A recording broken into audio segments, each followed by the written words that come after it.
Hello, welcome to a lunchtime edition of Mornings with Stanley. Things look a little bit different. I'm waiting for my new furniture. It's finally getting here today, and I've been rearranging stuff, and I've got my den basically cleaned out. I got the chairs that were in here were part of a sectional sofa that my mom had, that I had. They gave to me, and Stanley chewed up part of it. I ended up getting rid of most of it, but I had those two sections in here. They weren't even in the den anyway, because the room just isn't big enough. It was a pretty large sectional sofa, really nice piece when it was new, but it's like 30 years old, so I don't really feel that bad about losing it. But it's also white, and dogs carry dirt, and by the time I got rid of those pieces, they were very dingy, gray, ugly. So anyway, I haven't decided how I'm going to do this. I might end up putting that furniture back in here, but I'm thinking what I'm going to do. I'll move my recliner in here and move, because it's a three-piece, it's a four-piece actually, love seat, sofa, three-person sofa, and then a chair with an ottoman. And I'm thinking I'm going to put the chair and the ottoman in here, and the recliner in here, and I'll have two chairs for me to choose from, because nobody ever comes and visits me. I'm going to have all this seating for nobody. I think the Beatles wrote a song for no one. Great song. Anyway, so Stanley's here, and Lucy is outside, and I'm still waiting for the plumber to come. I thought maybe I'd be first on the list, but evidently I'm not near being first on the list. Maybe I'll be in this afternoon sometime. They'll probably get here about the time that the furniture gets here, and there'll be a big mess trying to get the furniture in the house with the plumber trying to find the gas leak.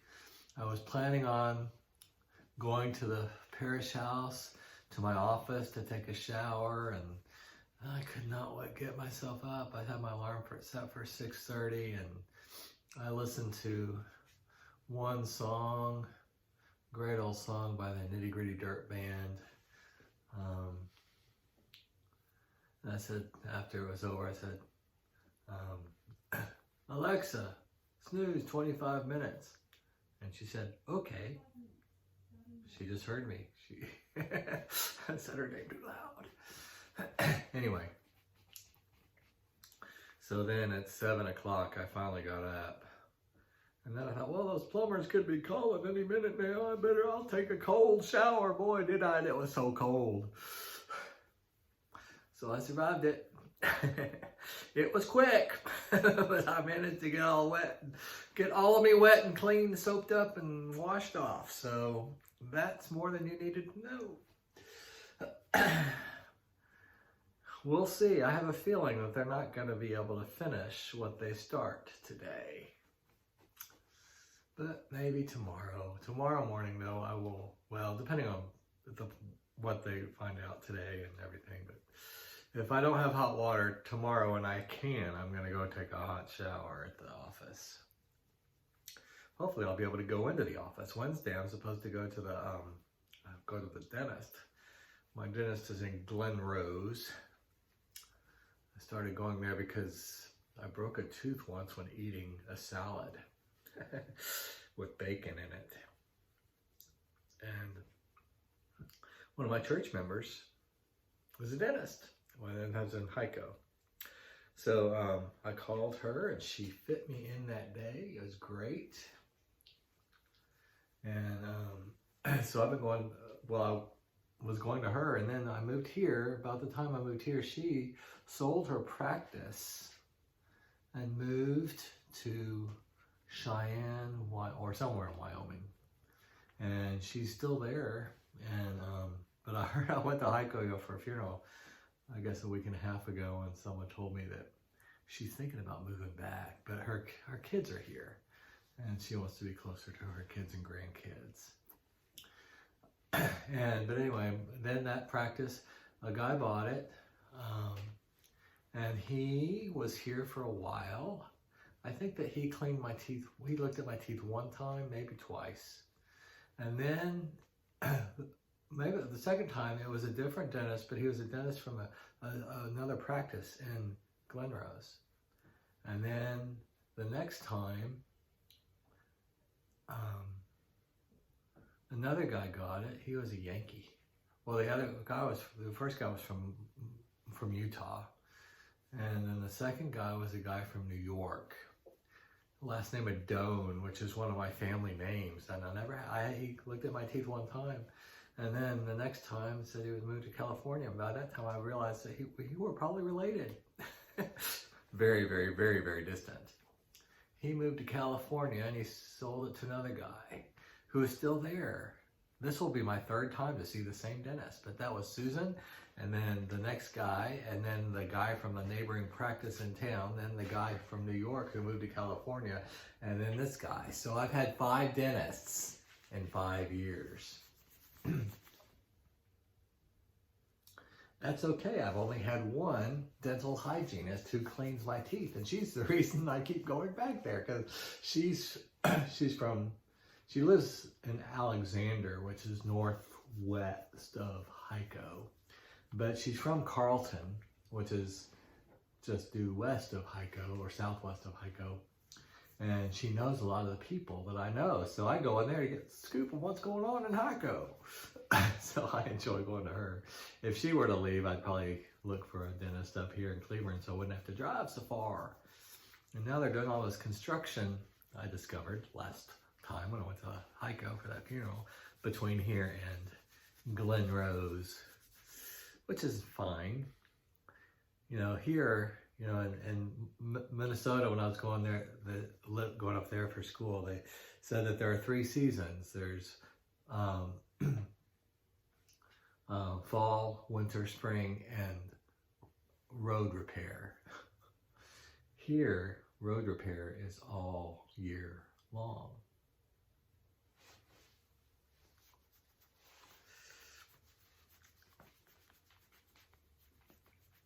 Can I put you out so I can finish this video before I put everybody to sleep? We're all tired this week and I keep talking about things that are not necessary. You just want to crawl up into my lap.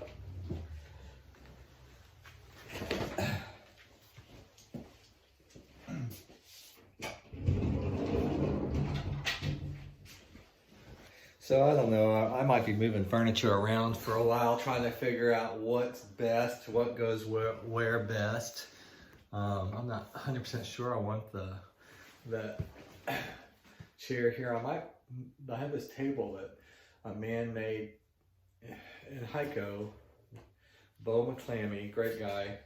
He made this table for the Lord's Acre, and I wanted it because he made it, and it's a nice table. And I kept bidding, and the guy who bought it was the guy who owned the lumber yard in town, who sold him the lumber to make that. And Bo went out and made one for me after I lost it and gave it to me kind of as a farewell gift. It was such a nice gift. It's in my bedroom, and I have my TV on it. But I'm thinking maybe I'll move that TV. Maybe I don't need a TV in my bedroom. I hardly ever watch it.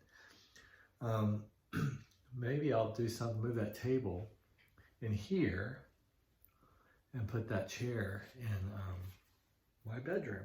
And I know you don't care about this, but I have nobody to talk to but Stanley. And just like Stanley, you're not answering me.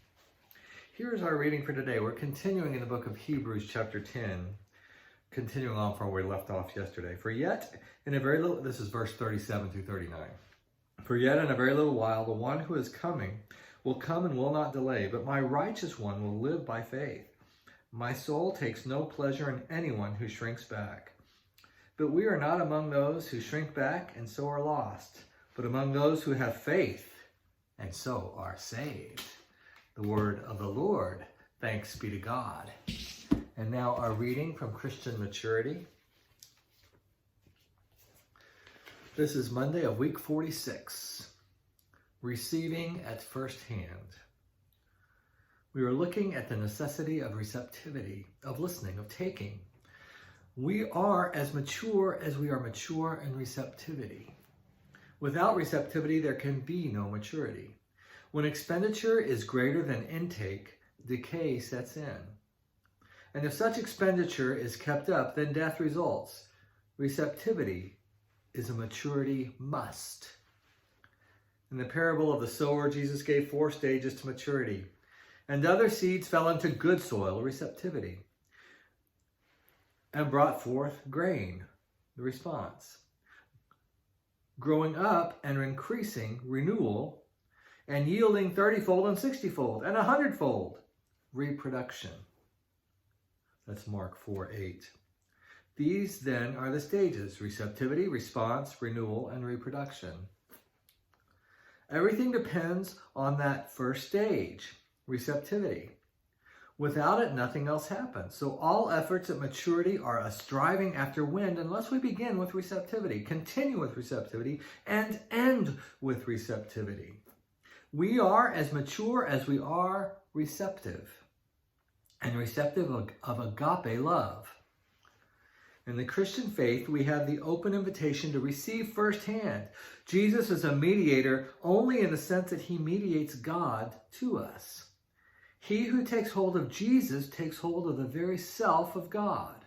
No church in real Christianity intrudes itself between you and God, saying you can get to God only through me. Jesus is God come to us, and when you find him, you find God. A bookshop carried a sign, "Secondhand theology for sale." A lot of theology is secondhand theology, but in real Christianity, everything is firsthand. Someone asked Rufus Mosley if he was a mystic, and his reply was, "No, I'm just a first-hander." And because his religion was firsthand, it was vital, fresh, spontaneous, and bubbling. Rufus Mosley was a Pentecostal, I believe. I have one of his books because I read about him in Jones. I don't know much about him. I've never read the book, but I still have it. Maybe I'll read it one day. But he was a friend of Jones and someone Jones greatly admired. Our power of spiritual reproduction is dependent on our power of spiritual receptivity. And the receptivity must be firsthand if it is to be real receptivity. Books, sermons, services are good if they take you beyond themselves to the living Christ and get you to set up a living relationship with Christ and in Christ and through Christ with God. In Christ, second-handness drops away and we receive directly. That reminds me of the woman at the well. Remember the story of the woman at the well, the Samaritan woman? Jesus talked to her, and she goes to, after he talks about living water, and she accepts it. She is the first evangelist. She goes out and tells everybody about Jesus in her town, and they all come down, and afterwards they say, "We came here because of you, but we believe because we've met him." So that's this whole idea of, they were thankful for her for what she had said, but this was the first-hand receptivity of Jesus when they encountered Jesus at the well themselves. Here's our prayer for today. Oh Christ, how can I thank you enough for the blessed face-to-faceness, for this blessed immediacy, nothing between. Then I take with both hands and open heart. I take your blessed all into my little all, and am full to overflowing. Amen. Here's our affirmation for the day. When the first hand is open, why should I live on the second hand? Jesus is Lord.